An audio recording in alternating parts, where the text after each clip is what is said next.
thunderstorms, often used as the dark and ominous backdrop for countless movies, books, and television shows.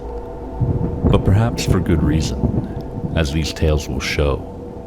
Perhaps it's nature's way of telling us to be careful, to be mindful of the shadows that lurk in the darkness of the storm.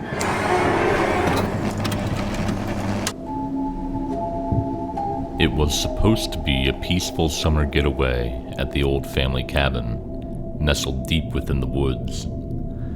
The forecast had warned of a thunderstorm, but my friends and I didn't mind.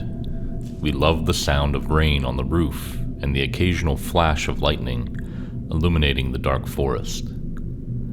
As the storm rolled in, we gathered around the fireplace, the sound of thunder rumbling ominously in the distance. By midnight, the storm was in full swing. The rain pounded against the windows, and lightning cast eerie shadows across the room. Suddenly, the power went out, plunging us into darkness. We fumbled for flashlights and candles, trying to ward off the growing sense of unease. That's when we heard it. A faint tapping on the window, like someone gently knocking. Curious and a bit spooked, I moved closer to the window, my flashlight beam cutting through the darkness. There, silhouetted against the glass, was a figure. At first I thought it was one of my friends playing a prank, but then lightning flashed and I saw it clearly. A gaunt, pale face with hollow black eyes staring back at me. I stumbled back, my heart racing, as the figure pressed its face against the glass, its lips curling into a sinister smile. Before I could scream, another flash of lightning revealed that the figure was gone. My friends, who were completely unaware of the terror looming just outside that slim pane of glass, claim they didn't see anything or anyone outside that night. They still tease me to this day about it and the horrified look on my face. But I know what I saw out there. I've never been back to that cabin since, and I'll never go back. Every time it storms, I get a chill down my spine, and I see that face looking at me again.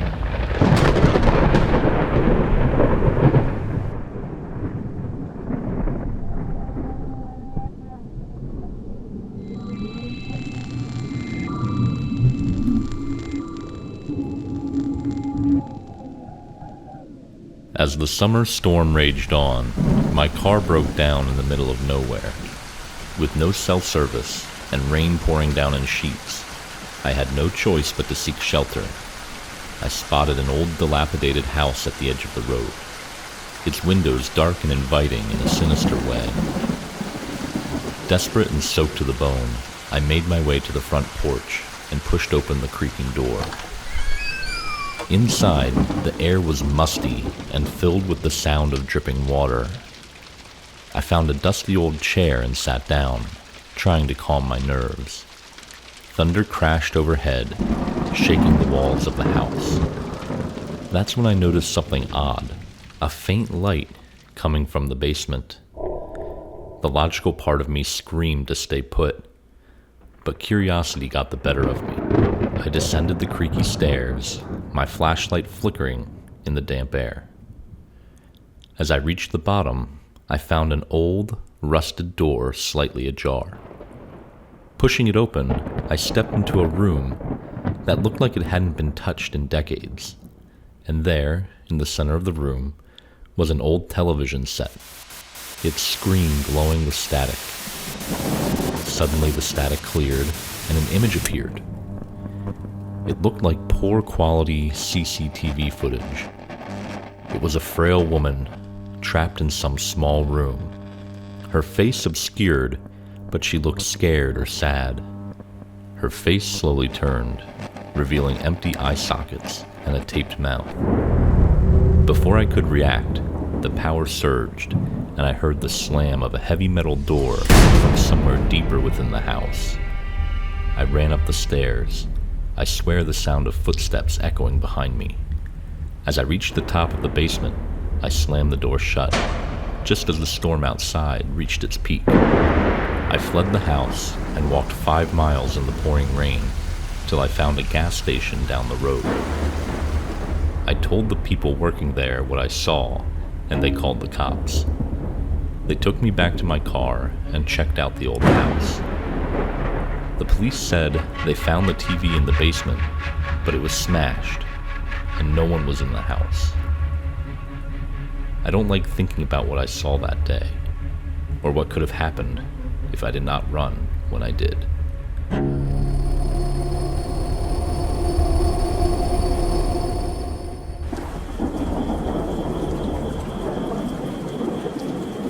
Hiking in the summer rain always had a certain appeal to me. The fresh smell of wet earth, the sound of raindrops on leaves. But that evening, the storm came in faster and stronger than I expected. The forest trail I was on quickly became treacherous, with mud slicking the path and visibility reduced to mere feet. The occasional flash of lightning provided brief, eerie glimpses of the forest around me. I was already on edge when I heard it, a loud, deliberate yell carried by the wind. At first I thought it was just the storm playing tricks on my ears, but then the yell happened again, more insistent. I stopped, my heart pounding, and looked around. Seeing nothing but the dark silhouettes of the trees, another flash of lightning revealed a figure standing on the trail ahead of me. Shrouded in darkness and rain, it seemed to be watching me. Fear gripped me, and I started to back away, but the figure began to move closer, its steps slow and deliberate. I turned and ran, my breath coming in ragged gasps, the storm masking the sound of my frantic footsteps. Just as I thought I was safe, I slipped in the mud and fell, pain shooting through my ankle. Lightning flashed again, and I saw the figure looming over me, its face a grotesque mask of leathered flesh and hollow eyes. It reached down, rough fingers closing around my wrist. I screamed, yanked my arm with all my might, and scrambled to my feet, limping and stumbling until I burst out of the forest and into the relative safety of my car. As I drove away, I caught a glimpse of the figure standing at the edge of the forest, watching, its call still echoing in my mind. I know it must have been some deranged person living or hiding in the woods, but it felt as if they were waiting in that storm for their chance to take me. I moved far away from that area, and to this day, if I see a report of bad weather, I refuse to go hiking.